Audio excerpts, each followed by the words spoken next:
திட்டம் போட்டு செயல்படுத்தப்படுகிற ஒரு திட்டமாக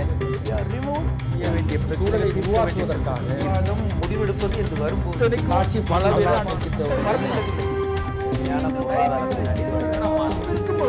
எதிர்த்து பேசிட்டு. வணக்கம். நேர்பட பேஸ் நிகழ்ச்சிக்கு உங்களை அன்போடு வரவேற்கிறோம். தமிழக அரசை பற்றி திமுக தலைவர் திரு கருணாநிதி பல்வேறு குற்றச்சாட்டுகளை இன்றைக்கு அடுக்கியிருக்கிறார். துக்ளக் தர்பார் ஆட்சி நடைபெறுகிறது, திடுக்கிடும் திருப்பங்களும் திகைக்க வைக்கும் மர்மங்களும் நிறைந்த ஆட்சியாக இது இருக்கிறது என்ற குற்றச்சாட்டை, ஒரு கடுமையான குற்றச்சாட்டை இப்போது சொல்லியிருக்கிறார். அதற்கு அவர் முன்வைக்கும் காரணங்கள், சட்டமன்ற உறுப்பினராக இடைத்தேர்தலில் வெற்றி பெற்ற பிறகு அந்த பதவியேற்பது நிகழ்ச்சி இன்னமும் நடைபெறவில்லை. அதானி குழுமத்தோடு சூரிய சக்தி ஒப்பந்தம் கையெழுத்திடுவதற்கான அந்த நிகழ்ச்சியும் நடைபெறவில்லை. அது கடைசி நேரத்தில் ரத்து செய்யப்பட்டதாக ஒரு பத்திரிகை தகவலை மேற்கோள் காட்டிய ஒரு குற்றச்சாட்டு. இஃப்தார் நோன்பு திறப்பு விழாவுக்கு அழைத்தவரே பங்கேற்காத ஒரு நிலை, உடன்குடி அனல்மின் நிலையத்தில் 2வது ஒப்பந்த புள்ளி திறப்பதற்கான தடை, ஆர்கே நகர் தொகுதியில் வெற்றி பெறுவதற்கு பாடுபட்ட தொண்டர்களை சந்திக்காத ஒரு நிலை, இப்படி பல்வேறு குற்றச்சாட்டுகளை, புகார்களை அடுக்கி தமிழகத்தில் ஒரு திடுக்கிடும் திருப்பங்களும் திகைக்க வைக்கும் மர்மங்களும் நிறைந்த ஒரு ஆட்சியை அதிமுக நடத்தி கொண்டிருக்கிறது என்ற கடும் குற்றச்சாட்டை சொல்லியிருக்கிறார்.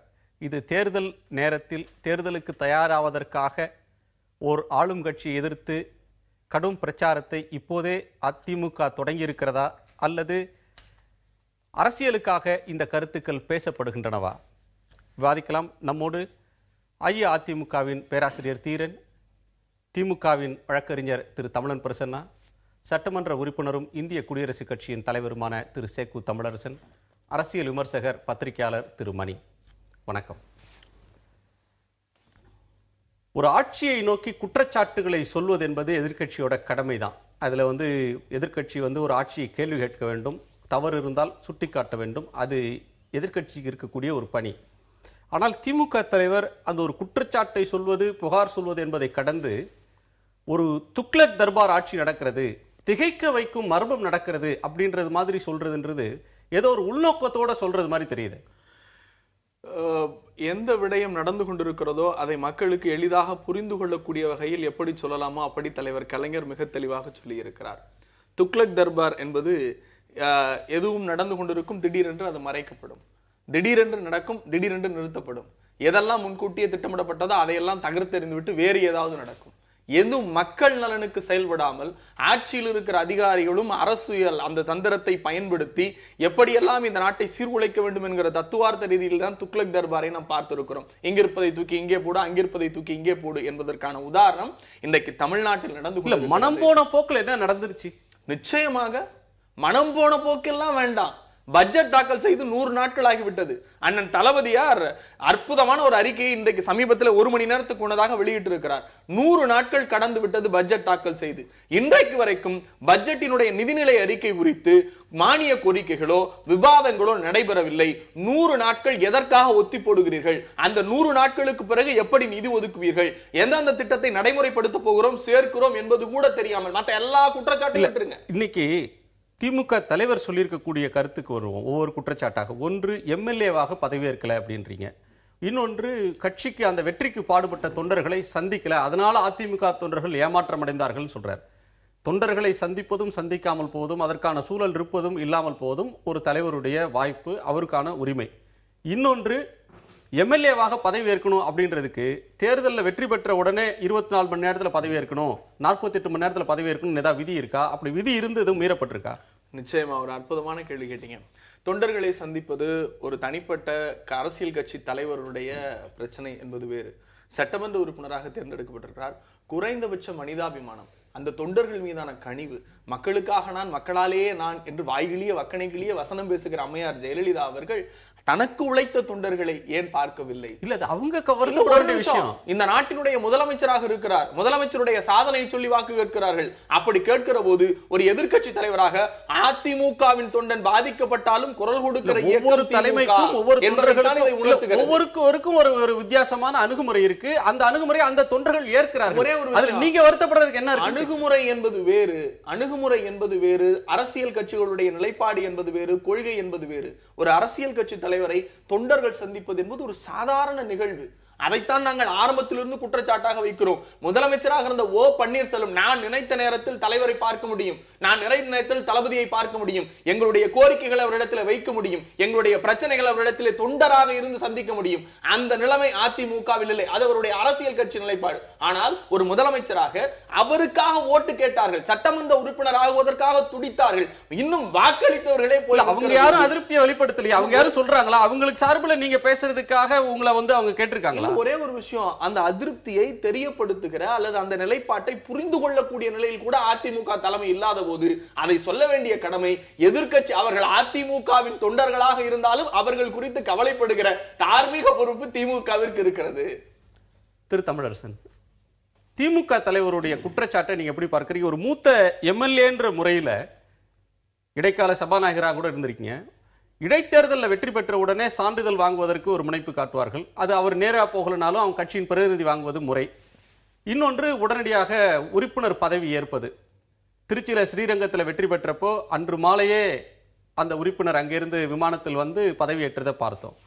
அப்படியான ஒரு அவசரம் இதில் காட்டப்படலை அப்படின்றத தற்செயலாக நடக்கிறதுன்னு சொல்றதா அல்லது அவங்களுடைய தனி உரிமை அப்படின்னு பார்க்கிறதா? அது எப்படி பார்க்கணும்? நீங்க என்ன விழிக்கிறப்ப சொன்னீங்க மூத்த உறுப்பினர்னு. இதை போலவே திமுக தலைவரும் சட்டப்பேரவையில் ஒரு மூத்த உறுப்பினர். அவர்கிட்ட நான் கேட்குற கேள்வி, அவருக்கு எல்லாம் தெரியும். ஒரு சட்டமன்ற உறுப்பினராக அவர்கள் பொறுப்பேற்பது என்பது அவருடைய வாய்ப்பை வசதியை பொறுத்தது. அதற்கான ஒரு காலகட்டம் இருக்குது. அது வரைக்கும் அவங்க வந்து பதவி ஏற்கலைன்னா அதுக்கப்புறம் தான் அது கேள்வியாகும். அதில் நீங்கள் ஏன் இப்போ உடனே ஏற்றுக்கல? உடனே ஏற்றிருந்தா என்ன சொல்லியிருப்பாங்க? என்ன அவசரம் காட்டுறீங்க? ஸ்ரீரங்கத்துக்கு என்ன கேட்டாங்க? ஏன் அவ்வளவு அவசரம்? யாரும் கேட்கல.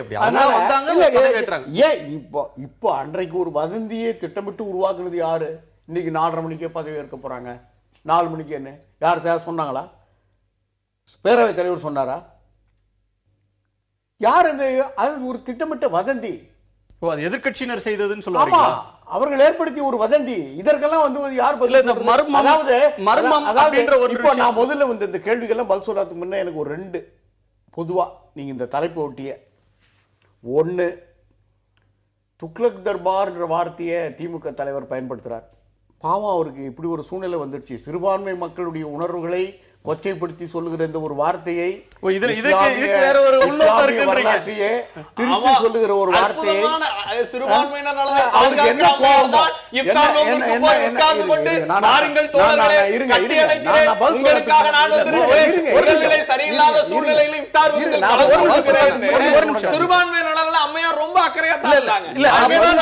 விவாதம் சிறுபான்மையினர் நலனா இல்லையா பெரும்பான்மையினர் நலனா கேட்கிறேன். துக்ளக் தர்பார் என்று கேள்விப்பட்டிருக்கிறோம், கண்கூடாக பார்த்ததில்லை அல்லவா அப்படின்னு இதை சொல்றாரு. என்ன துக்ளக் தர்பார்? என்ன நான் என்ன உங்களை கேட்கிறேன், சில காலத்துக்கு அதாவது இந்த பதவியேற்பு பற்றி நான் கேட்டேன், அதனுடைய நீட்சியாக கொஞ்சம் பேசலாம். பதவியேற்பு பற்றி வரும்போது நான் கேட்கிற இஸ்லாமிய அமைப்புகள் இந்த வார்த்தையை ஒப்புக்கொள்ளுமா? சரி, ஏற்றுக்கொள்ளுமா? இல்ல அங்கீகரிக்குமா? அவங்க இதுவரை யாரும் அவங்க இதுவரை யாரும் கண்டிக்கல. அவங்க கண்டிச்சாங்கன்னா அதை பத்தி விவாதிப்போம். அவங்க கண்டிக்கல, அது வேற ஒரு விவாதம். பிரச்சனை பாபர் மசூதிக்கு செங்கல் அனுப்பியவர் பிரச்சனை வேற ஒரு விவாதம். நான் கேட்கிறேன் திரு தமிழரசன், நான் என்ன கேட்கிறேன், திரு ஈவிகே இளங்கோவன் சில நாட்களுக்கு முன்னால், ஒரு மாதத்துக்கு முன்னால் பெங்களூர் உயர்நீதிமன்றத்தோட தீர்ப்பு வந்தபோது விடுதலை செய்யப்பட்ட பிறகும் ஜெயலலிதா அவர்கள் உடனடியாக பதவியேற்கல, அதுக்கான அவசரம் காட்டப்படல. அப்போ அவர் ஒரு பத்திரிகையாளர் சந்திப்புல என்ன நடக்கிறது என்றே தெரியவில்லை, ஏன் இந்த கனத்த மௌனம் அப்படின்னு கேட்ட பிறகு ஒரு எதிர்வினை வருகிறது. அடுத்த நாள் காலையில சட்டமன்ற உறுப்பினர்கள் கூட்டம் நடக்கும் அப்படின்னு ஒரு செய்தி வருகிறது. அதிமுக நீங்க அதுக்கு இதுக்கு முடிச்சு போடாதீங்க. அத மாதிரி இத பார்க்கணுமா? இயல்பா நடக்கிற அவங்களுடைய கட்சி நடவடிக்கைகள். அதனால தான் இவர் கேள்வி எழுப்புனதுனால தான் நடந்தது. அதுக்கெல்லாம் முடிச்சு அதெல்லாம் வந்து மற்றவர்கள் வந்து செய்கிற, அரசியல்வாதிகள் செய்கிற ஒரு பணி. அதுக்கு இதுக்கு முடிச்சு போடாதீங்க. அடுத்து என்னுடைய கேள்வி, முதல்ல திமுக தலைவருக்கு இஸ்லாமிய மக்கள் மேல என்ன கோவமோ நான் கேட்ட மாதிரி, அந்த மாதிரி சகோதரர் பிரசன்னாவுக்கு தலைவர் பேரில் என்ன கோவமோ தெரியல. வந்து சட்டமன்ற உறுப்பினர் ஆனாங்க, இன்னும் சட்டமன்ற உறுப்பினராகி இன்னும் அந்த முடிவெளி 30ஆம் தேதி வந்தது, இன்னும் வந்து ஒரு வார காலம் கூட ஆகல. ஏன் நீங்க நன்றி தெரிவிக்கல? எதுக்காக நீங்க போல? நீங்க தொண்டர்களை கேட்கல? அடுத்த 4 மணி நேரத்திலேயே நன்றி அறிக்கை வந்துடுது. அடுத்த 4 மணி நேரத்துக்குள்ள முடிவு வந்த அந்த மாலைக்குள்ள இருங்க, நீங்க பேசாதீங்க. போயஸ் தோட்டத்திற்கு வெளியில் இருக்கிற தொண்டர்களை அவர் பார்க்கவில்லை என்பது அதுக்கு பதில் சிறுபான்மையினரோ அவர் என்ன சொல்றாரு, நாங்க தலைவர் மிக தெளிவா கேட்டிருக்காரு, அந்த தொண்டர்கள் உங்களுக்கு உழைத்த தொண்டர்கள் வீட்டுக்கு வெளியில நிக்கிறான், வெளியில இருந்து பார்த்துட்டு போறதுல உங்களுக்கு என்ன? கடிதம் எழுதியே பழக்கப்பட்ட திமுக தலைவர் கேட்கிற கேள்வியா இது? நான் தான் சொல்றேங்க, நான் இந்த இயக்கத்தின் தலைமட்ட தொண்டர், இந்த இயக்கத்தின் தலைமட்ட தொண்டர், நான் நினைத்தால் தலைவர்களை இந்த நேரத்துக்கு பார்க்க முடியும். தோழமை கட்சியினருக்கு எல்லாருக்கும் அவங்க அன்னைக்கு 4 மணி நேரத்துல இந்த நன்றி அறிக்கை வருது. முடிவு வந்த 4 மணி நேரத்துக்குள்ள ஊடகங்களுக்கு வந்திருக்கு. அப்புறம் என்ன நீங்க எதிர்பார்க்கறீங்க? சரி, அப்புறம் நான் என்ன கேட்கிறேன்னா, பிரசன்னாவுக்கு பாவம் அவங்க தலைவர் பேர்ல என்ன கோவமோ தெரியல, சட்டமன்ற உறுப்பினரா இப்படிலாம் பண்ண, இதுவரையில சட்டமன்ற உறுப்பினராகி 4 ஆண்டு காலம் சட்டமன்றத்துக்கும் வர்றதில்லை, தொகுதிக்கும் போறதில்லை. இது தலைவரை சொல்றாங்க, தொகுதிக்கும் போறதில்லை, நம்ம நிறைய பேசியிருக்கோம். இவ்வளவு வக்காலத்து வாங்குகிற மூத்த அம்மையாருக்கு வக்காலத்து வாங்குகிற மூத்த சட்டமன்ற உறுப்பினர் இதை பற்றி பேசுறதுக்கு ஏன் தார்மீக உரிமை இருக்கு? நாற்காலி ஒதுக்கப்படவில்லை என்று சுயமரியாதை என்கிற ஒரு சிந்தனை இருந்தா அதை கேளுங்கள். அந்த அம்மையார்ட்ட கேளுங்க, அது வேற ஒரு அம்மையார்ட்ட கேளுங்க. இவ்வளவு வக்காலத்து வாங்குகிற தலைவர் கலைஞருக்கு நாற்காலி ஒதுக்கப்படவில்லை என்பதற்கு பதில் சொல்லுங்க. நீங்க கேட்ட கேள்வி விவாதம் வேற எங்கேயோ போகுது. அவர் கேட்கிற கேள்வி நீங்க கேட்ட விவாதத்தை இப்ப அதுக்கு நான் பதில் தரேன். நாற்காலி ஒதுக்கணும் சொன்னோம். பிரச்சனை இது நம்ம சட்டமன்ற கூடி இருக்கு. இன்னைக்கு வரைக்கும் நாற்காலி ஒதுக்கப்படல. மூத்த சட்டமன்ற உறுப்பினர் கேளுங்க, விவாதிக்கலாம். ஏன் கலைஞர் என்கிற மூத்த சட்டமன்ற உறுப்பினர் நாற்காலி கொடுக்கப்படல தர்ணா இருங்க. பிரச்சனை இது பற்றி பலமுறை விவாதிக்கப்பட்டிருக்கிறது. திரு சேக்கு தமிழரசன் அவர்களே அப்படியே விவாதங்கள்ல பங்கேற்றிருக்கிறாரு. அது வேறொரு விவாதம். அதுக்கு வந்து நேரம் நம்முடைய நேரம் அதுல போயிடும். இந்த கேள்வி எழுப்பின பிறகு நான் பதில் சொல்லணும். ஆமாம், உங்களுக்கு வந்து இப்போ நீங்கள் இருக்கை கேட்டீர்கள், அவரால் வந்து இயல்பாக நடந்து வர முடியவில்லை முதுமை காரணமா. ஆமாம், இருக்கை கேட்கிறீர்கள். அது நீங்கள் கேட்குற இருக்கையை மரபுகளின்படி வழங்க முடியவில்லை, வரல. ஆனால் இதே போல கடந்த 2 மரபுகளின்படி வழங்கலன்னு சொன்னா அது வந்து நீங்க வந்து ஒரு மாற்றுத்திறனாளிகளை இயலாம முதுமையில் இருக்கக்கூடியவங்க ஒருவருக்கு சாதகமான ஒன்றாக ஒரு டிசேபிள்டு ஃப்ரெண்ட்லியா சட்டமன்றம் இல்லை அப்படின்னு நீங்க டிக்ளேர் பண்றது நாடாளுமன்றத்துல சக்கர நாற்காலியோட போய் உறுப்பினர்கள் கையெழுத்து போட்டதையும் ஓட்டு போட்டதையும் பார்த்திருக்கோம். அப்படிதான் வந்து அவர் கையெழுத்து போடுறாரு, அது வேற இல்ல. சட்டமன்ற நிகழ்ச்சியில பங்கேற்கிறதுக்கு உங்களோட ஸ்டேட்மெண்ட் வந்து ஒரு டிசேபிள் ஃப்ரெண்ட்லியா இல்ல சட்டமன்றம் அப்படின்னு நீங்க டிக்ளேர் பண்றதுக்கு ஒப்பானது. நான் வந்து சட்டமன்ற மரபுகளுக்கு உகந்த அதான் நான் சொல்றேன். ஒரு சட்டமன்ற உறுப்பினர் உட்கார்றதுக்கு மரபு என்ன பிரச்சனை? மரபு சொல்ல சொல்லுங்க. ஒரு கூச்சல் நான் சொல்றேன். நான் சொல்றது ரூல். வாட் இஸ் தி மரபு? நான் சொல்றேன். ஒரு நிமிஷம் நம்ம விவாதத்தை அங்க இருந்து கொஞ்சம் தள்ளி இல்ல 2000 இன்றைய பிரச்சனைக்கு வந்துறலாம். இல்ல கேட்ட பிறகு பதில் சொல்லணுமா இல்லையா? அந்த கேள்வி மட்டும் தான பதிவாகுது. 2001 ல இருந்து 2006 வரைக்கும் அவர் இயல்பா நடந்து வர நிலையில் இருந்தார். ஏன் வரல? இப்போ நீங்க கேக்குறீங்க மாற்றுத்திறனாளி முதுமை வயதுன்னு, உங்களுக்கு என்ன தார்மீகம் இருக்கு? நீங்க தானே சொல்றீங்க, நீங்க தானே சொல்றீங்க தலைவர் கலைஞர்ட்ட கடிதம் நீங்க தானே கேள்வி எழுப்புறீங்க, வந்து நீங்க தானே கேள்வி எழுப்புறீங்க. கேள்விக்கு பதில் சொல்ல முடியல, எங்களால சட்டமன்றத்துக்கு வர முடியல, அதனால எங்களை பொறுத்துருங்க. தலைவர் கலைஞரோட கண்ணியத்தை இன்னொரு பொதுவான ஒன்று இருக்கிறது, அரிதான கேள்வி கேட்பார்கள், கேள்விக்கு பதில் சொன்னால் அந்த பதில் அளிக்க மாட்டாங்க. இல்ல திமுக தலைமையோ அதிமுக தலைமையோ அரிதான தருணங்களை தவிர ஆளும் கட்சியாக இல்லாத நேரத்தில் சட்டமன்றத்திற்கு செல்வதில்லை. திமுக தலைவர் எதிர்க்கட்சி தலைவராக எம்ஜிஆர் காலத்தில் போய் வாதிட்டது என்பது கடந்த காலம். ஆனால் கடந்த 20 ஆண்டுகள்ல அரிதான என்ன பிரச்சனை? 2006 2011 ஜெயலலிதா அவர்கள் இருமுறைதான் சட்டமன்றத்திற்கு வந்து விவாதங்கள்ல பங்கேற்றார். அது தினந்தோறும் நிகழ்ச்சியில பங்கேற்று எதிர்க்கட்சி தலைவராக அவங்க பணியாற்றல, அது வேற ஒரு விஷயம். அந்த விவாதத்துக்குள்ள நம்ம சட்டமன்ற உறுப்பினர் தகுதி இழப்புக்கு போனாங்க, அது வேற ஒரு விஷயம். பிரச்சனை அது வேற ஒரு விஷயம். திரு மணி சில சம்பவங்களை குறிப்பிட்டு அதானி குழுமத்தோட ஒப்பந்தம் கையெழுத்தாகல, அது பற்றி நாங்கள் சொன்ன குற்றச்சாட்டுக்கு அரசு பதில் சொல்லல. ஆர்கே நகர் வெற்றியை வந்து நன்றி பாராட்டல, பதவி ஏற்கல, இஃப்தார்ல பங்கேற்கல, உடன்குடி அனல்மின் நிலையத்தில் வந்து நீதிமன்றம் தீர்ப்பு சொல்லியிருக்கு, தடை விதிச்சிருக்கு. இப்படியான சில விஷயங்களை சொல்லி இது திடுக்கிடும் திருப்பம், திகைக்க வைக்கும் மர்மம், துக்ள காட்சி அப்படின்ற ஒரு சொல்லாடலுக்கு திமுக தலைவர் போறாருன்னா அது ஒரு இயல்பான விமர்சனத்தை கடந்து வேறொரு கடும் நிலை எடுக்கிறது மாதிரி தெரியுது. அப்படித்தான் அவர் ஒரு கடுமையான நிலையைத்தான் எடுக்கிறார். அதில் மர்மம் நிறைந்தது என்பது வேண்டுமானால் அதிகப்படியான வார்த்தையாக இருக்கலாம். அது கலைஞர் அவருக்கே உரிய பாஷையில் பேசுகிறாரு.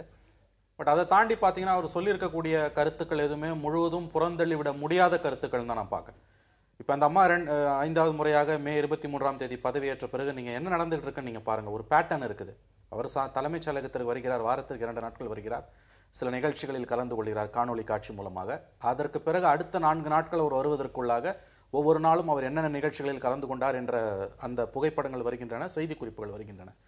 செய்தியாளர்களை முற்றிலுமாக சந்திப்பதில்லை, அமைச்சரவை கூட்டம் நடக்கவில்லை, வழக்கமாக நடக்கக்கூடிய கலெக்டர்ஸ் எஸ்பிஸ் கான்ஃபரன்ஸ் நடக்கல, வெறும் காணொலி காட்சிகள் மூலமாக நீங்கள் பொத்தானை அமைக்க நிகழ்ச்சிகளை தொடங்கி வைப்பதை தவிர வேறு எதுவுமே நடக்கவில்லை. இதில் நான் இன்னொரு செய்தியை ஒரு செய்தியாளனாக இங்கே பதிவு செய்ய விரும்புவது என்னன்னு கேட்டீங்கன்னா, வழக்கமாக அவர் ஒரு அரசு நிகழ்ச்சினா ஒரு பெரிய பந்தல் போட்டு ஆயிரக்கணக்கானவர்களை திரட்டி அங்க உரையாற்றி தான் நிகழ்ச்சி நடத்தணும். நீங்க காணொலி காட்சியின் மூலமாக எளிமையா ஒரு வீடியோ கான்ஃபரன்சிங்ல திறந்தா அது வந்து அரசு நிகழ்ச்சின்னு ஒப்புக்கொள்ள மாட்டீங்களா? இல்லை, நான் அதான் சொல்ல வரேன். நான் அடுத்து சொன்னது கேட்டிங்கன்னா அதோட முழு பரிமாணம் உங்களுக்கு புரியும். நான் என்ன சொல்ல வரேன்னா, இந்த 1 மாத காலத்தில் ஒரு பேட்டர்ன் இருக்குது. கிட்டத்தட்ட 8லேருந்து 10 முறை அவர் தலைமைச் செயலகம் வந்திருக்கிறார், காணொலி காட்சிகள் மூலமாக நிகழ்ச்சிகளை துவங்கி வைத்திருக்கிறார். அதை தவிர வேறு எந்த விதமான பொது நிகழ்ச்சியும் இல்லை. அவர் தினமும் போய் வெளியில நிகழ்ச்சிகளில் கலந்துக்கணும்னு அப்படிலாம் நான் சொல்லலை. இன்னொரு முக்கியமான விஷயத்தை நீங்கள் கவனியுங்கள். நானும் ஒரு செய்தியாளர் என்ற முறையில் சொல்கிறேன். இதற்கு முன்பு அவர் ஜெயலலிதா அவர்கள் முதலமைச்சராக இருந்த பொழுது கூட இல்லாத ஒரு இப்பொழுது இருக்கக்கூடிய நிலைமை, ஒரு டிஸ்டர்பிங் ட்ரெண்டாக நான் பார்க்கறது என்னன்னா, முந்தையெல்லாம் வந்து பார்த்தீங்கன்னா அவர் செய்தியாளர்களிடம் பேட்டி கொடுக்காவிட்டால் கூட வந்து எல்லா விதமான ஊடகவியலாளர்களும், டெலிவிஷன் குரூஸும், ஸ்டில் கேமராஸும் முதலமைச்சர் வந்து இறங்கும் பொழுதும், அவருடைய அறையில் அவர் இது போன்ற நிகழ்ச்சிகளில் கலந்து கொள்ளும் பொழுதும் எல்லோருமே அங்கு அனுமதிக்கப்படுவார்கள். ஆனால் இந்த முறை அவர் 5வது முறையாக பதவியேற்ற பிறகு என்ன நடந்து கொண்டிருக்கிறது என்றால், அரசாங்கத்தை சார்ந்த தமிழ்நாடு அரசாங்கத்தின் தொலைக்காட்சி, அதாவது ஸ்டில் போட்டோகிராஃபர்ஸ், ஜெயா டிவி போட்டோகிராஃபர்ஸை தவிர வேற யாரையுமே அவங்க அலோவ் பண்றதில்லை.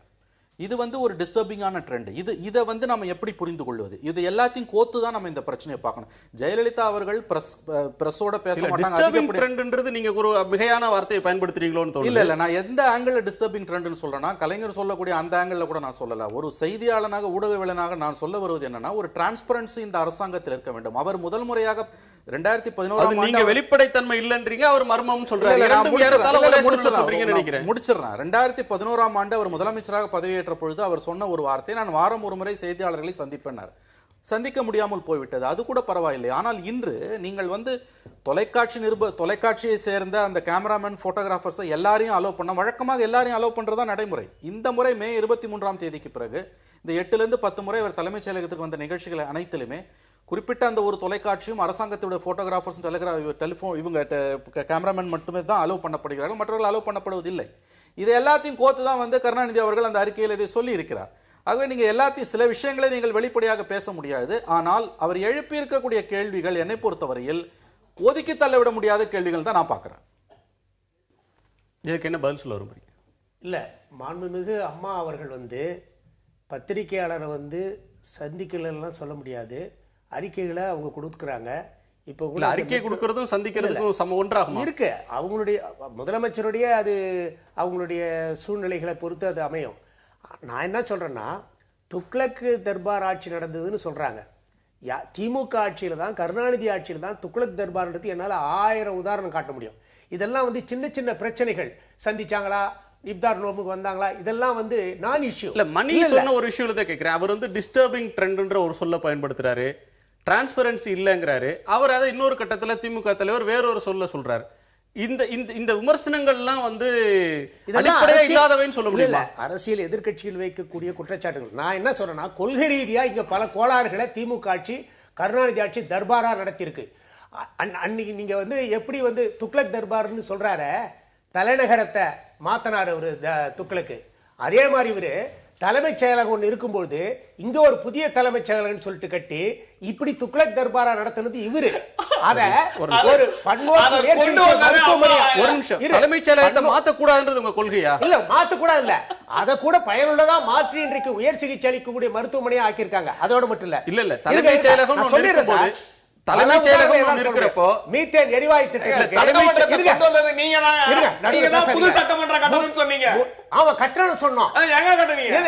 ஏன் கட்டணம்? அது எப்ப கட்டணுமா?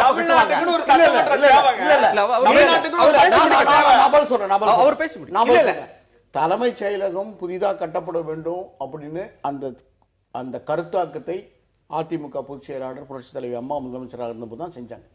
ஆனா அவங்க எங்க அடிக்கல் நாட்டினாங்க? கோட்டூர்புரத்துல. அதை மாத்தினது யாரு? அந்த மாத்தினது யாரு? feasibility study என்ன சொன்னுச்சு கோட்டூர்புரத்துக்கு? feasibility study கோட்டூர்புரத்துக்கு வந்த ஒரு நிமிஷம் technical base. It is a technical base. அவங்க சொல்லி பிறகு தொடரலையே. அடிக்கல் நாட்டு விட நகிந்தது. அதுக்கு முன்னாடி அரசு ராணிமேரி கல்லூரியை தேர்ந்தெடுத்தோன்னு அங்க போய் அந்த அங்க இருந்த கேட் இருக்குல்ல நுழைவாயில தாண்டி உள்ள போய் போராட்டம் நடத்துனது யாரு? அம்மா தளபதி. கல்லூரியில இடிக்கிற போது இருக்கிற கண்ணியத்தை குலைக்கிற போது அனுமதி மறுத்தார். சுற்றுச்சூழல் அமைச்சர் வந்து மாத்தணும்னு சொல்றது யாரு? சரிவராது மாத்தனது யாரு? நான் என்ன ஒரே சொல்றேங்க, துக்ளக் தர்பார்னு இவர் சொன்னதனால நான் சொல்றேன். கண்ணியம் எப்படிப்பட்ட கண்ணியம்னா ஒரு பெண்கள் கல்லூரியில நுழைவாயில தாண்டி உள்ள போய் குதிக்கிறது தான் கண்ணியம். இல்ல அந்த பெண்களும் பின்னால போராட்டம் செய்தாங்க.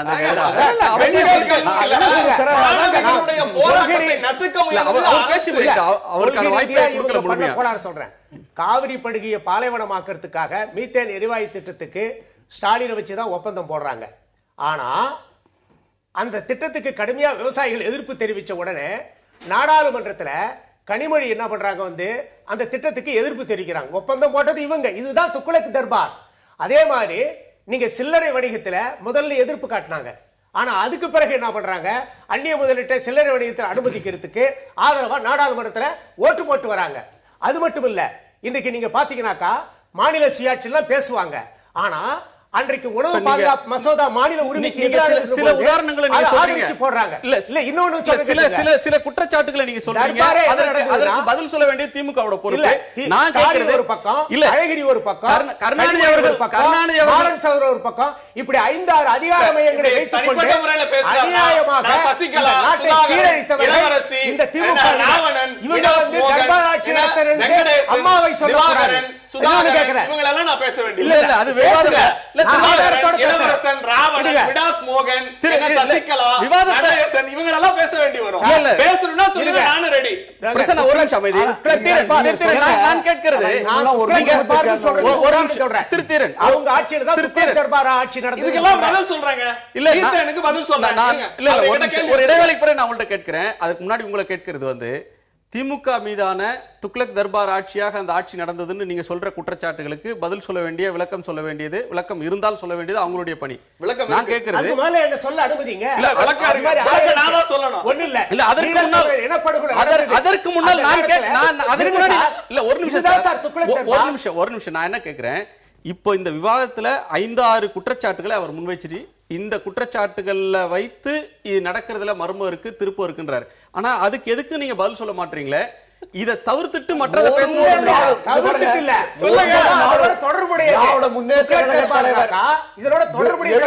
எல்லா கேள்விகளுக்கும் முதலமைச்சர் அவர்களோ அல்லது அரசு சார்பிலோ உடனடியாக அவங்க வந்து சட்டமன்றத்துக்குள்ள வந்து கேட்கலனாலும் வெளியே இருந்து கேட்டாலும் கூட ஒரு எதிர்கட்சி எழுப்புகிற கேள்விகளுக்கு மிக தெளிவான பதில்களை அறிக்கைகளாக அதிமுக அரசு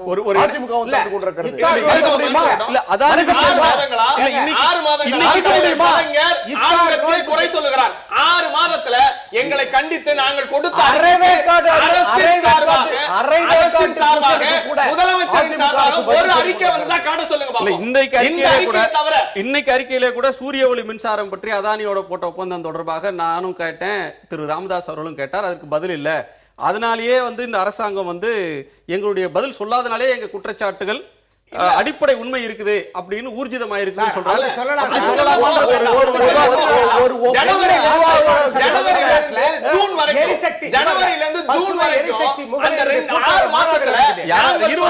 பேசினா யாருக்கும் கேட்காது.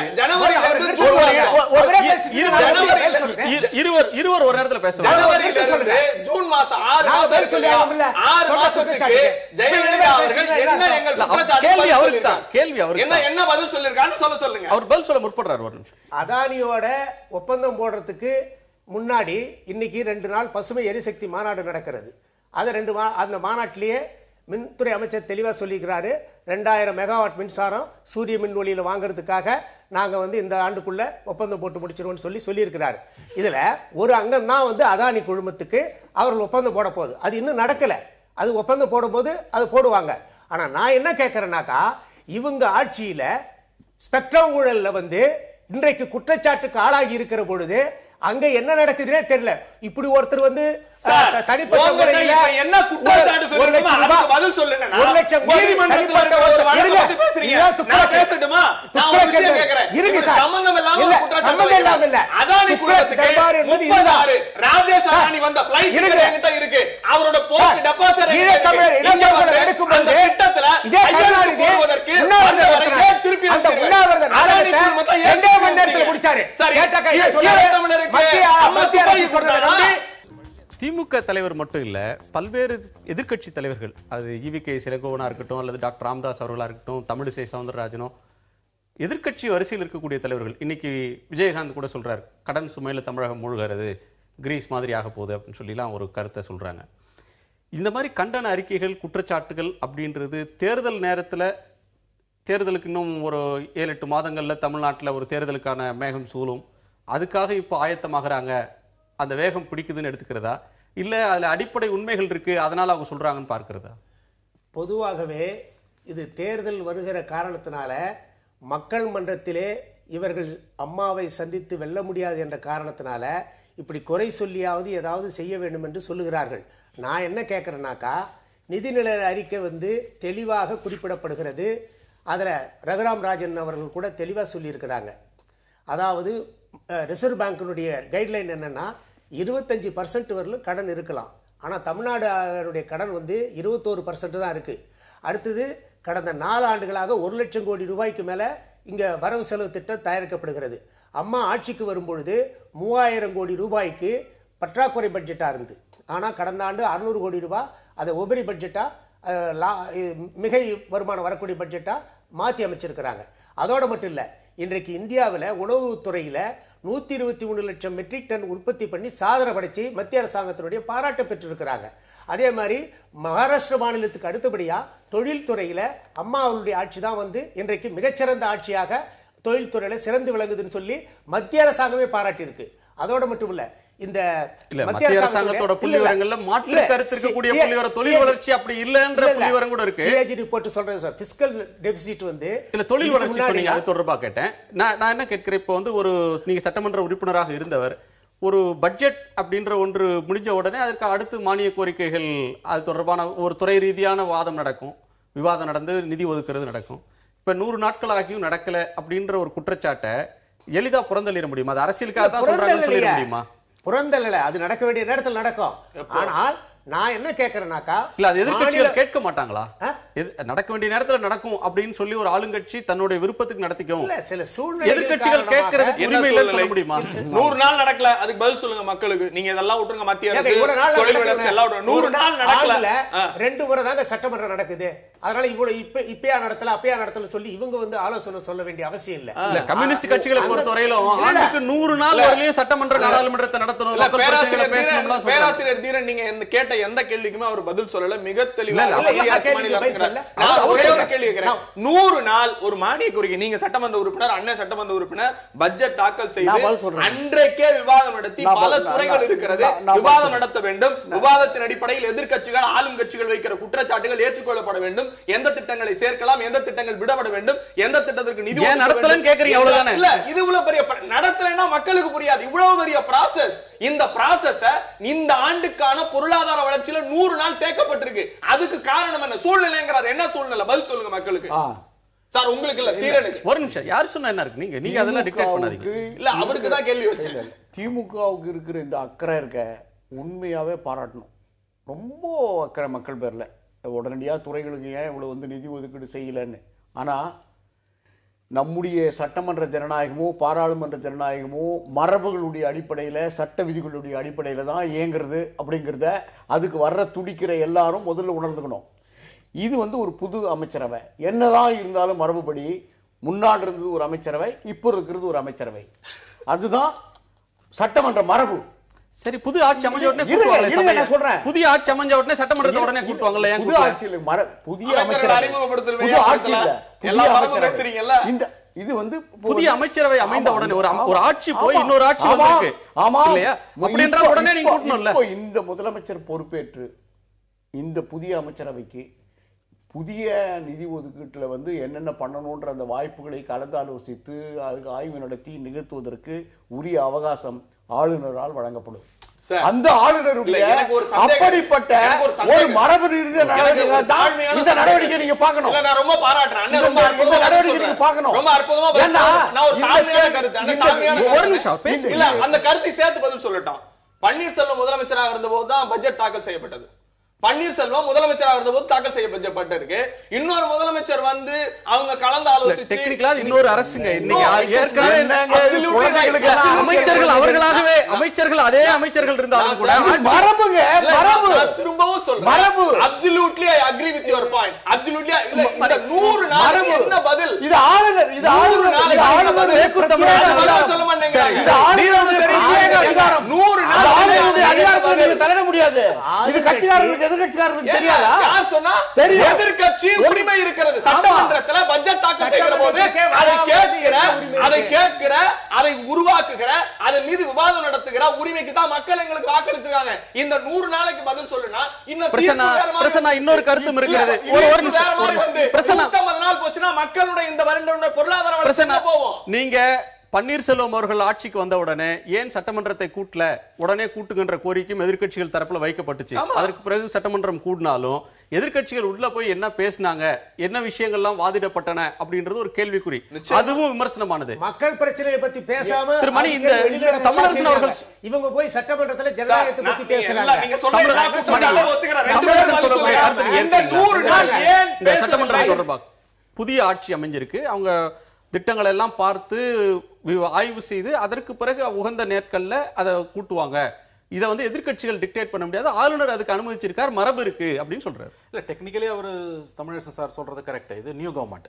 ஒரு முதலமைச்சர் ஓபிஎஸ் போன பிறகு இந்த அம்மா வந்திருக்காங்க. It's new government. ஆனா அதற்காக காலம் எடுத்துக்கொள்ள வேண்டிய அவசியம் கிடையாது. ஏன்னா ஏற்கனவே 10 அதாவது வந்து ஏற்கனவே குறுக்கிடுறதுக்கு நீங்க ஆட்சேபிக்கிறீங்க. மணி 2 வரி சொல்றதுக்குள்ள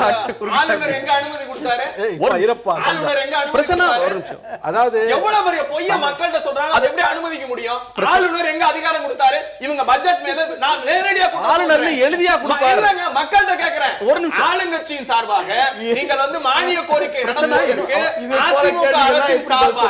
என்றைக்கு கவர்னர் இடத்துல கோரிக்கை வைக்கப்பட்டது, கவர்னர் என்றைக்கு அனுமதி அளித்து கடிதம் அரசு அனுப்பினார், அதை காட்ட சொல்லுங்க. ஒரு நிமிஷம் மணி, நீங்க இல்ல இந்த மாதிரி தமிழரசன் கேள்விகள்லாம் ஆளுநர் கடிதம் அனுப்பினாரான்னு கேட்டது கேள்வி மணிக்கானது. ஒரு இஷ்யூ பேஸ்டா விவாதம் பண்றது ஆரோக்கியமா அல்லது இந்த மாதிரி நான் இஷ்யூ பேஸ்டா பண்றது ஆரோக்கியமான்றது நீங்க ஒருத்தர் கேள்வி கேட்டா அவர் பதிலே சொல்லல. ஒரு பத்திரிகையாளருக்கா நான் குரல் கொடுக்கிறேன். நீங்க 3 பேர் அரசியல் தலைவர், நீங்களே நேரம் எடுத்து அவர் சொல்லி முடிக்கல சொல்றாங்க சார். ஆனா மாநில சுயாட்சின்னு சொல்லிட்டு மாநில உரிமைக்கு எதிராக உணவு பாதுகாப்பு மசோதாவுக்கு நான் கேட்டதுக்கு பதில் சொல்றேன் சார். 100 நாள் மானிய கோரிக்கை அவர் பேசுதான் துக்ளக் சொல்லுங்க. இல்ல நீங்க முன்னுக்கு பின் பதில் சொல்லல. அவர் கேட்ட கேள்விக்கு நான் பதில் சொல்றேன். நான் கேட்ட கேள்விக்கு 100 நாள் ஏன் நடத்தவில்லை? நடத்துவார்கள். எப்போ? அது ஆளுங்கட்சி முடிவு பண்ணும். அது எப்படி? சட்டமன்றம் எதிர்க்கட்சிக்கான உரிமை. நீங்க சட்டமன்றம் எதிர்க்கட்சிக்கு உரிமை இருக்கு. ஆளுநருக்கு மனு கொடுங்க. ஒரு விவாத அமர்வுல இன்னொரு விருந்தினர் என்ன பேசணும்ன்றத நீங்க சொல்ல முடியாது. நான் கேட்ட கேள்விக்கு பதில் கேட்கிறேன். ஒரு நிமிஷம். இது வேற கவர்மெண்ட். இதுக்கு முன்னாடி இருந்த கவர்மெண்ட் தாக்கல் செய்த அந்த பட்ஜெட்ல இருந்து 100 நாள் கழிந்து போய் விட்டது. அந்த 100 நாள் அதே கேள்விதான் நீங்க எழுப்பியிருக்கீங்க. அது தொடர்பா மணி பதில் சொல்ல வந்தார். இல்ல தமிழரசன் சார் சொல்றது கரெக்ட். இது வந்து technically it's new government. But அது அப்படி மட்டுமே இதை பார்க்க முடியாது. இவர் ஏற்கனவே முதலமைச்சராக கிட்டத்தட்ட 10 ஆண்டுகளுக்கு மேலாக 12 ஆண்டுகளுக்கு மேல் இருந்திருக்கிறார். இது ஒரு எக்ஸ்பீரியன்ஸ்டான மினிஸ்டர்ஸ் இருக்கக்கூடிய ஒரு கேபினெட் தான் இது. ஆகவே இவர்கள் அவர் சொல்ற காரணம் மட்டுமே இந்த சட்டசபையை கூட்டாமல் இருப்பதற்கான காரணம் என்று நாம் ஏற்றுக்கொள்ள முடியாது. இப்பதான் எலெக்ஷன் முடிஞ்சிருக்குது, எம்எல்ஏவாக தேர்ந்தெடுக்கப்பட்டிருக்கிறார்கள். இப்ப நாளைக்கு வந்து அந்த அம்மா வந்து பதவியேற்பார்கள் என்று நமக்கு ஊர்ஜிதப்படுத்தப்படாத தகவல்கள் வருகின்றன. ஜூலை முதல் வாரத்தில் கூட்டப்படலாம் அல்லது 2வது வாரத்தில் கூட்டப்படலாம். அது அல்ல பிரச்சனை. அங்கே அப்படி கூட்டினாலும் அங்க என்ன பேச போறாங்க, அடுத்து என்னென்ன இஷ்யூஸ் இவங்க டிஸ்கஸ் பண்ண போறாங்க, தமிழ்நாட்டின் ஜீவாதார பிரச்சனைகளா இருக்கக்கூடிய பிரச்சனைகளை பத்தி இவங்க என்ன சொல்ல போறாங்க. இப்ப குறுவை சாகுபடியை பத்தி எல்லா கட்சிகளுமே பேசிட்டாங்க. இந்த ஆட்சி வந்ததுல இருந்து ஒரு முறை கூட மேட்டூர் அணை திறந்து விடப்படவில்லை. அதுல இவங்க அந்த என்ன செய்ய ஜூன் 12ஆம் தேதி திறந்து விடலன்னு தப்பா போகும். Correct, I agree. ஆகவே இந்த மாதிரி மக்கள் பிரச்சனைகளை பேசுவதற்காகத்தான் சட்டமன்றம் என்று ஒன்று இருக்கிறது. அதுல என்னென்னலாம் அவங்க பேச போறாங்க, எப்படி ஃபங்க்ஷன் பண்ண போறாங்க, சாகுபடி செய்யப்பட வேண்டும் என்பதற்காக ஒரு சிறப்பு திட்டத்தை கொடுத்து அங்க இருக்கக்கூடிய விவசாயிகளுக்கு மும்முனை மின்சாரம் வந்து 24 மணி நேரம் கிடைக்கிற மாதிரி இத்தகைய நடவடிக்கைகள் அம்மா மேற்கொண்டிருக்கிறாங்க. அவங்களுக்கு அந்த உர தட்டுப்பாடு இல்லாம கிடைக்கிறதுக்கான நடவடிக்கைகள் அம்மா எடுத்திருக்கிறாங்க. அவங்க வந்து சட்டமன்றத்துக்கு வராங்களோ இல்லையோ அரசு பணிகள் வந்து முறையாக நடைபெற்று கொண்டுதான் இருக்கிறது. இதுல போயிட்டு வந்து இது நடந்தா அது நடந்தான்னு சொல்லி கேட்க வேண்டிய அவசியம் இல்லை. இல்ல அற்புதமா நடத்தி அம்மா சட்டமன்றத்துக்கு வர்றது இல்ல சட்டமன்றத்துக்கு வர்றது இல்லைன்னு சொல்ல, இது ஏன் செய்யல அது ஏன் செய்யல, அவங்க ரொட்டீனா முறையாக நடந்து கொண்டிருக்கிறது. நான் இன்னொன்னு கூட சொல்றேன். இப்ப இந்த இதுல கூட வந்து அந்த பிள்ளைகளுக்கு எல்லாம் வந்து 958 பேர் அந்த +2லயும் SLCலயும் இது பண்றவங்க எல்லா நிகழ்ச்சியிலும். இப்ப கருணாநிதி அவர்கள் கூட வந்து ஒவ்வொரு நிகழ்ச்சியிலையும் அந்த பரிசு கொடுக்கறதெல்லாம் வந்து எல்லாருக்குமா கொடுக்குறாங்க. ஆனா அதை ஒரு கேள்வியா போட்டு 40 பேருக்கு மட்டும் தான் கொடுத்தாங்க, மற்ற பேருக்கு கொடுக்கல. இது கொடுக்க வேண்டிய நேரத்தில் கொடுப்பாங்க. முறையா ஒரு ஃபார்மாலிட்டிக்கு முக்கியமான விஐபிங்க வந்து அப்படிதான் செய்வாங்க. ஆக இதெல்லாம் வந்து ஒரு நான் இஷ்யூ சார், இதெல்லாம் வந்து பிரச்சனை கிடையாது. சரி, இன்னொரு நான் இஷ்யூ எழுப்புறாரான்னு எனக்கு ஒரு சந்தேகம் இருக்கு சார். ஒரே ஒரு இஷ்யூ நான் இஷ்யூ 200 கோடி ரூபாய் மக்களுடைய வரிப்பணத்தை செலவு பண்ணி அரசு கேபிள் டிவி ஆரம்பிச்சாங்க. ஆனா கடைசியில் என்ன பண்ணாங்க, குடும்ப சண்டை நேரத்துல 200 கோடி ரூபாய் மக்கள் வரி பணம் வீணானதான் மிச்சமே தவிர வந்து என்ன சொல்றாரு வந்து நிருபர்கள் கேட்கறாங்க எப்படி அரசு கேபிள் டிவின்னு. அது வந்து அடக்கமாக நடக்கிறது, அடக்கம் பண்ணிட்டாங்க. ஆனா அம்மா வந்த ஒரு பாடுதான் இன்னைக்கு அந்த அரசு கேபிள் டிவியை வந்து இயங்க வச்சு இன்னைக்கு 75 ரூபாய்க்கு எல்லா சேனலும் பாக்குற மாதிரி செஞ்சு வச்சிருக்காங்க. நான் எதுக்கு நான் இதெல்லாம் சொல்றேன்னா, நிர்வாகம் செய்ய வேண்டிய பணிகளை செய்ய வேண்டிய நேரத்துல இன்றைக்கு நான் கேட்கிறேன், ஆட்சி அதிகாரத்தில் இருக்கும்போது 7 வருஷம் காவிரி நீர் பிரச்சனையுடைய அந்த அரசிதழில் வெளியிடல, இவங்க அதிகாரத்தில் இருந்தாங்க. அந்த நடுவர் மன்ற தீர்ப்பு வெளியிட்ட பிற்பாடு கூட. ஆனா 7 வருஷமா அந்த நடுவர் மன்ற தீர்ப்பிலே அதை அரசிதழில் வெளியிடல. ஆனா அம்மா ஆட்சிக்கு வந்து தான் அதை செஞ்சாங்க. ஆக இன்னும் மேலாண்மை வாரியம் வரலையே, செய்யாதோம். இன்னமும் மேனேஜ்மென்ட் போர்டு வரலையே. மேனேஜ்மென்ட் போர்டு இல்லாம அரசிதழ்ல போடுறது பலன் இல்ல. அரசிதழ்ல போடுறது வந்து மேனேஜ்மென்ட் காவிரி மேலாண்மை வாரியம் அமைக்கப்படாமல் வெறும் அரசிதழ்ல வந்து நோட்டிபிகேஷன் போடுறது அது வெற்றுத்தாள் அப்படின்ற விமர்சனத்தை அரசு வைத்திருக்கிறது. சார், மேலாண்மை வாரியம் மட்டுமல்ல, காவிரி நீர் பங்கீட்டு குழுவும் அமைத்தால்தான் நமக்கு முழு வெற்றி கிடைத்ததா இருக்குன்னு அம்மா அவர்கள் சொல்லி இருக்காங்க. அதுக்காக மத்திய அரசாங்கத்தோட போராடி இருக்கிறாங்க. அப்படி நடக்கலன்றது நம்ம நினைவு கூற வேண்டிய ஒரு விஷயம். உச்ச நீதிமன்றத்துக்கு சென்று முறையிட்டு அதை செய்திருக்கிறாங்க. முல்லை பெரியாறு அணை பிரச்சனை 142 அடியா உயர்த்தினது யாரு? மாண்புமிகு அம்மா அவர்கள். ஆக மக்களுக்கு என்ன செய்ய வேண்டுமோ அதை செய்வதிலே மாண்புமிகு அம்மா அவர்கள் வந்து உறுதியா இருக்கிறாங்க. ஆனா இவங்க வந்து 4-5 பாயிண்ட் கச்சத்தீவு பிரச்சனையில ரைட் சார், விட்டுருங்க சார், மீனவருக்கு உரிமை இருக்கு சார். 4-5 பாயிண்ட் வச்சீங்க. நான் முதல் கேள்வி வச்சேன். 3 நாள் இல்ல அவர் கேக்குறதுல இருந்து இல்ல நான் என்ன கேக்குறேன், அதுக்கு தெளிவா நீங்க ஒவ்வொன்றுக்கும் பதில் சொன்னா இன்னும் நான் வந்து பல மணி நேரம் பேச வேண்டியிருக்காது, நேரம் அனுமதிக்காது. குற்றச்சாட்டு சுமத்துகிற போது அதற்கு பதில் சொல்ல வேண்டிய கட்டாயத்தில் நான் இருக்கிறேன். சுருக்கமா சொல்ல முடியும். காவேரி பிரச்சனை இது ஏறக்குறைய 40 ஆண்டு கால தொடர் போராட்டம். திமுக அதிமுக என்று மாறி மாறி வழக்குகளை தொடர்ந்து அந்த இடத்துல 7 ஆண்டுகள் நீங்க என்ன பண்ணீங்கன்னாரு. 7 ஆண்டு காவேரியில தண்ணி வந்துச்சு, 7 ஆண்டு குறுவை நடந்துச்சு, விவசாயி தற்கொலை பண்ணிக்கல. போன ஆண்டு 12 விவசாயி தற்கொலை பண்ணிட்டா. ஒண்ணு. ரெண்டாவது, முல்லை பெரியாருடைய உரிமைகளை விட்டு கொடுத்தது இன்றைக்கு அம்மா அம்மா என்கிறாரே, அம்மாவினுடைய தலைவர் எம்ஜிஆர் காலத்தில் இருந்து இன்னும் பல நான் ஒரே ஒரு சின்ன குற்றச்சாட்டு கேட்கிறேன். உலக முதலீட்டாளர் மாநாடு ஏன் தள்ளி போனது? செப்டம்பர்ல வந்து 1 லட்சம் கோடி ரூபாய் அளவிற்கு, இப்ப 70,000 கோடி ரூபாய் அளவுக்கு வந்து பன்னாட்டு நிறுவனங்கள் வந்து முதலீடு செய்ய தயாரா இருக்கிறாங்க. செப்டம்பர்ல நடக்குது. 1 லட்சம் கோடி என்ன சார் தள்ளி போட்டீங்க? 1 லட்சம் கோடி தள்ளி போட்டதுக்கு பதில் சொல்லுங்க. அவங்க தான் பதில் சொல்றாங்க. கோடை காலம், மே மாசத்துல வந்து கோடை காலம் இந்த பதில ஒரு நேர்மையான பத்திரிகையாளரா நீங்க ஏத்துக்கிறீங்களா? வெயில் அடிக்கும்ங்கறது பதில் சொல்லுங்கன்னு கேட்டீங்க. அரசு சொன்னத நினைவு கூர்றேன். நான் என்ன கேக்குறேன், இல்ல எது இஷ்யூ எது நான் இஷ்யூன்றது பேராசிரியர் தீரன் திரும்ப திரும்ப சொல்லிட்டு இருக்காரு. விவாதிக்கப்பட வேண்டியது எது, விவாதத்துக்கு அப்பாற்பட்டது எது, அது அவருக்குரியது. இல்ல அது இன்னைக்கு திமுக தலைவர் சொல்லி இருக்கக்கூடிய அறிக்கையில் கூட உடல்நலக் குறைவு காரணமாக அவர் இஃப்தார் நோன்புக்கு வரவில்லை என்று கடைசி நேரத்தில் கூறப்பட்டுள்ளது. முதலமைச்சருக்கு உடல்நலக் குறைவு என்றால் அலட்சியப்படுத்தக்கூடியதா? அது பற்றிய விவரம் என்ன என்று முறைப்படி அரசு அறிவிக்க வேண்டாமா? பொதுமக்கள் அறிந்து கொள்ள ஆர்வமாக இருப்பார்கள்வான்னு கேட்கிறார் திரு பிரசன்னா. நான் என்ன கேட்கிறேன், ஒரு பொது வாழ்க்கையில் ஒருத்தங்க இருக்கிறாங்க அப்படின்னு சொன்னா வயது மூப்பின் காரணமாக இளைஞர்களுக்கோ அல்லது வயதானவர்களுக்கோ உடல்நலக் குறைவு ஏற்படுவது என்பது இயல்பு. அது சுகவீனமாய் மீண்டும் சுகமாவதும் இயற்கை. அது எல்லோருடைய வாழ்க்கையிலும் வந்து போற ஒன்று. அதுக்கு அரசு ஏன் உடம்புக்கு சரியில்லைன்றதுக்கெல்லாம் அரசுக்கு விளக்கம் தரணும் அப்படின்னு எதிர்பார்க்கிறது ஒரு நான் இஷ்யூவை நீங்க பெரிதுபடுத்துறீங்கன்னு ஆகாதா? நிச்சயமா கிடையாது. தலைவர் கலைஞர் சொன்ன அந்த வார்த்தையை மீண்டும் நான் அந்த வார்த்தையை அப்படியே பயன்படுத்த விரும்புகிறேன். என்ன அப்படின்னா, ஒரு முதலமைச்சருக்கு உடல்நிலை சரியில்லை என்று உடல்நல குறைவு என்றால் அலட்சியப்படுத்தக்கூடியதா? யாருக்கு? முதலமைச்சருக்கு. அம்மையார் ஜெயலலிதா என்கிற தனிநபருக்கு அல்ல, ஒரு நாட்டின் முதலமைச்சருக்கு. அதான் சொல்றேன். அது பற்றிய விவரம் என்ன என்று முறைப்படி அரசு அறிவிக்க வேணாமான்னு கேட்கல. திமுக தலைவர் கருணாநிதி அவர்களும் உடல்நல குறைவாக பல கட்டங்கள்ல மருத்துவமனையில அனுமதிக்கப்பட்டிருந்தார் ஆட்சியில் இருக்கும் போது. அப்பெல்லாம் அரசு இன்னென்ன காரணம்னு சொல்லி ஒரு மெடிக்கல் புல்லட்டின் கொடுத்துட்டு இருந்தீங்களா? இல்ல, ஈழத்தமிழர் நடக்கிற நேரத்துல இவரு போய் அம்மா என்ன துப்பாக்கி தூக்கிட்டு போனாங்க. இங்க அதிகமா ஏன்னா ஈழத்தமிழருக்கு இந்த சப்ஜெக்ட் தூக்கல போறணும்னு சொன்னது இந்த அம்மா. இந்த சப்ஜெக்ட்குள்ள நீங்க தான் இதுதானே சார் சப்ஜெக்ட். ஈழத்தமிழரா பேசுறோம். இல்ல ஈழத்தமிழரா பேசுறோம். எனக்கான ஒரு விஷயம் சொல்றேன். அந்த நேரத்துல நாடகம் போட்டாங்க. இல்ல, நான் என்ன கேக்குறேன், இந்த சப்ஜெக்ட்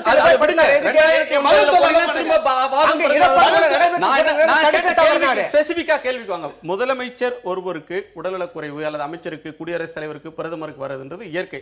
பிரதமரா இருக்கும்போது வாஜ்பாய் கூட மும்பை பிரிட்ஜ் கேண்டி மருத்துவமனையில போய் உடல்நலக் குறைவுக்கு சிகிச்சை எடுத்தார்.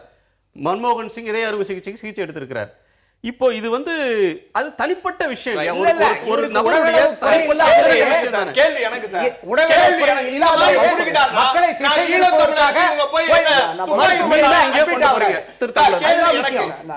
சுருக்கமா சொல்லுங்க, அவர் பதில் சொல்லுங்க. கேள்வி எனக்கு இருங்க.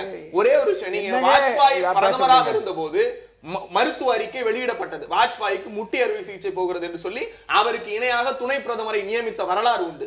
தலைவர் கலைஞருக்கு முதுகு தண்டுவட ஆபரேஷன் நடைபெற்ற போது அன்றைக்கு ஹிந்து டைம்ஸ் ஆஃப் இந்தியா நாளிதழ்கள் மிக தெளிவாக எழுதின, மருத்துவத்தில் உயிர் போகிற அளவிற்கு முதுகு தண்டுவடம் இருந்திருந்தாலும் CM office convert to that hospital, அந்த ஹாஸ்பிடல்ல சிஎம் ஆபீஸ் நடந்தது என்று நீங்கள் பத்திரிகையாளர். இது விவாதத்துக்குரிய ஒரு பொருளான்னு நான் கேட்கிறேன். பொது அரங்கில் விவாதிக்க வேண்டிய ஒரு எதிர்க்கட்சி தலைவர் கலைஞர் தனிப்பட்ட நபராய் மருத்துவமனையில் அனுமதித்திருந்தால் கேள்வி கேட்க போவதில்லை. முதலமைச்சராக இல்லாமல் அம்மையார் ஜெயலலிதா எத்தனையோ முறை மருத்துவமனைக்கு போயிருக்கிறார். அதை பற்றி நாங்கள் கேள்வி. ஒரு நாட்டினுடைய முதலமைச்சராக இருக்கிற போது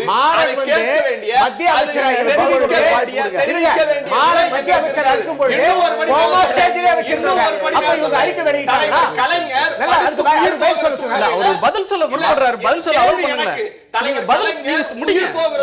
அறுவை சிகிச்சை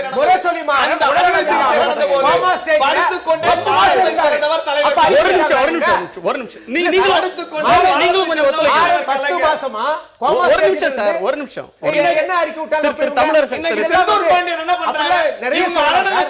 செந்தூர் பாண்டியன் நிலைமை அறநிலையத்துறையில் இல்ல, நீங்க தமிழரசன் பதில் சொல்லுங்க. துறை நீக்கப்பட்டிருக்கிறார். துறையிலிருந்து இது இந்த மற்றவர்களும் பேசணும். ஒரு வாய்ப்பு கொடுங்க. மாண்புமிகு முதலமைச்சர் ரமலான் விருந்துல ஏன் பங்கேற்கல அப்படின்னு கேட்குறாங்க. திமுக தலைவர் கேள்வி கேட்குறாரு, இவரும் கேள்வி கேட்குறாரு. அந்த விருந்து ஒரு அரசு நிகழ்ச்சி அல்ல. முதல்ல அதை தெரிஞ்சுக்கணும். அது ஒரு அரசு நிகழ்ச்சி அல்ல. அண்ணா திராவிட முன்னேற்ற கழகத்தால் ஏற்பாடு செய்யப்பட்டிருக்கிற ஒரு நிகழ்ச்சி. அந்த நிகழ்ச்சிக்கு ஏன் வரல? அது அவங்களுடைய கட்சி முழுக்க கட்சி நடத்துற நிகழ்ச்சி. உங்களுக்கு அதுல தார்மீக உரிமையே கிடையாது. என்னையா பேச முடியா? சும்மா எதையுமா பேசிக்கிட்டு அது மக்கள்கிட்ட சொல்ற அனுமதிக்க முடியுமா? அந்த நிகழ்ச்சியோட பேக்ராப்ல முதலமைச்சர் என்ன போட்டுருந்துச்சு? இல்ல, எது தவறு சரின்றத மக்கள் முடிவு பண்ணுவாங்க. சரி தப்பெல்லாம் பார்த்துட்டு இருக்க முடியாது. ஒரு நிமிஷம் திரு தமிழரசன், நீங்க முடியும். இப்போ நான் இப்படி கேட்டதுனால கேட்கிறேன், இப்படி குறுக்கு எடுக்கா? திமுக நடத்துற ஒரு நிகழ்ச்சி, திமுக தலைவர் 2 மணி நேரம் கழிச்சு வராரு. அதுக்கு முன்னாடி ஒருத்தர் பேசுறாரு, ஏன் 2 மணி நேரம் கழிச்சு வராரு தெரியுமா? இன்னைக்கு ராமானுஜர் சீரியல் பார்த்துட்டு வராருன்னு. இது போல இல்ல, இது போல ஒரு பொறுப்பற்றத்தனம் இல்ல. இது ஒரு கட்சி நடத்துற நிகழ்ச்சி. அந்த நிகழ்ச்சிக்கு முதலமைச்சர் இல்லைனாலும் கட்சியினுடைய அவர்களுக்கு அடுத்த கட்டத்தில் உள்ள ஒருவர் உடனடியாக அனுப்பப்படுகிறார். அவர் முதலமைச்சரா ஒரு மருத்துவமனைக்கு போயிருந்தாலோ ஏதோ அப்ப இந்த கேள்வி எழலாம். 24 மணி நேரத்துக்கு மேல அவங்க மருத்துவமனையில் இருக்காங்க, அப்ப இந்த கேள்வி எழலாம். என்ன எங்களுக்கு மக்களுக்கு சொல்லுங்க அப்படின்னு கேட்கலாம். அதுல ஒன்றும் தப்பு இல்லை. ஆனா இவர் சொல்றாரு, மாறன் எவ்வளவு காலமா கோமா நெல் அமைச்சரா இருந்தாரு. உடல்நலக்குறைவு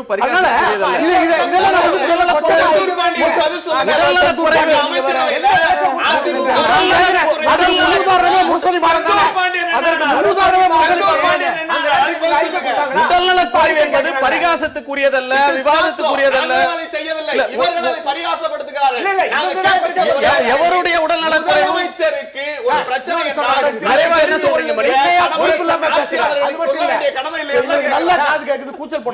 ஒரே ஒரு கேக்குறேன் சார், இவங்க பண்ற கூத்துலாம் முள்வேலி முகாம்ல வந்து 3 அடைபட்டிருக்கிற நேரத்துல இல்ல இவங்க என்ன செய்யறாங்க?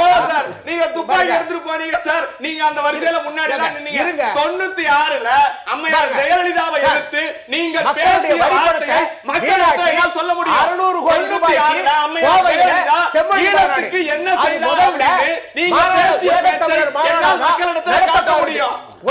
மாநாட்டுக்கு எந்த தமிழ் நீங்க என்ன நிறைவா ஏதோ சொல்லுங்க. செம்மொழி மாநாடு மக்களுடைய வரிப்பணம் 600 கோடி ரூபாய் வெளியிட்டாங்க. இப்படி ஊதாரித்தனமாக 800 கோடிக்கு திமுக கல்லு வைக்கிறேன். நீங்க அன்னைக்கு முள்வேலி முகாம்ல 3 லட்சம் தமிழர்கள் அடைபட்டிருந்தாங்க. அவங்க தாக்கல. நீங்க போய் 3 லட்சம் அதிகாரத்துல இருந்தவங்க இவங்க மத்திய மாநிலத்துல ஆட்சியில் இருந்தது இவங்க ஏன் தடுக்கல? ஒரு நிமிஷம் நிறைவா நீங்க என்ன சொல்றீங்க? இல்ல அவரு திமுக தலைவர் அவருடைய அறிக்கையில வந்து இஃப்தார் நோன்புக்கு முதலமைச்சர் வராததை வைத்து உடல்நிலையை குறித்து எழுப்பியிருக்கக்கூடிய கேள்வியை இந்த அளவுக்கு பெரிதுபடுத்தி விவாதிக்க வேண்டிய அவசியம் இல்லை என்று நான் நினைக்கிறேன். பிரச்சனை அது கிடையாது. தமிழ்நாட்டோட முக்கியமான ஜீவாதார பிரச்சனைகள் எவ்வளவோ இருக்கின்றன. நண்பர் தமிழரசன் சொன்ன மாதிரி இந்த அரசாங்கம் வந்து இட்ஸ் நியூ கவர்மெண்ட். இவர்களுக்கு ஏன் அப்படி எழுப்புறாருன்னு கேக்குறேன். ஒரு முக்கியமான தலைவர் இப்படி எழுப்புவது அவருக்கு சரியான கேள்வி இல்ல. நான் எப்படி அதை பார்க்கிறேன்னா, அவர் எழுப்புவதற்கு கலைஞருக்கு 1000 காரணங்கள் இருக்கலாம். அது சரியா தப்பான்னு விவாதம் பண்றதுக்கு எனக்கு எந்த விதமான அதுல எனக்கு விருப்பமே இல்லை. அதை விட முக்கியமான விஷயம் வந்து தமிழ்நாட்டோட ஜீவாதார பிரச்சனைகள் எவ்வளவோ இருக்கின்றன. அதை பற்றி விவாதிக்காமல் இந்த மாதிரி வந்து ஒரு நிகழ்ச்சிக்கு அந்த அம்மா வராததை வைத்து அந்த ஹெல்த் இஷ்யூவை பெரிதுபடுத்தி பேசுவது என்பது நிச்சயமாக இப்ப இருக்கக்கூடிய தமிழ்நாட்டில் இருக்கக்கூடிய சூழ்நிலையில ஆரோக்கியமான அரசியலுக்கு கண்டிப்பாக வழிவகுக்காது. அதை விட முக்கியமாக விவாதிக்கப்பட வேண்டிய பிரச்சனைகள் ஏராளமாக இருக்கின்றன. அதில் 2 பேருமே எல்லா கட்சிகளுமே அதுல கவனம் செலுத்தினாங்கன்னா அது தமிழ்நாட்டுக்கு நல்லது. இல்லைன்னா வந்து அது வெறும் லாவணி கட்சியில தான் போய் முடியும். தமிழகத்தில் துக்ளக் தர்பார் ஆட்சி நடப்பதாக திமுக தலைவர் கருணாநிதி கூறுவது அபாண்டமானதா, ஏற்கத்தக்கதா என்ற கேள்வியை நேயர்கள் முன்னால் வைத்திருந்தோம். அபாண்டமானது என்று 24% நேயர்களும், ஏற்கத்தக்கது என 76% நேயர்களும் கருத்து தெரிவித்திருக்கிறார்கள். அந்த நேயர்களுக்கு நன்றி. அரங்குக்கு வந்து கருத்துக்களை பகிர்ந்துள்ளமைக்கு உங்கள் நால்வருக்கும் நன்றி.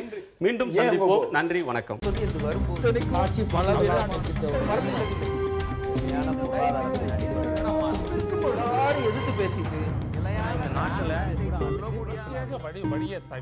மக்கள் தங்களுடைய பங்களிப்பை அளிக்க வேண்டும்.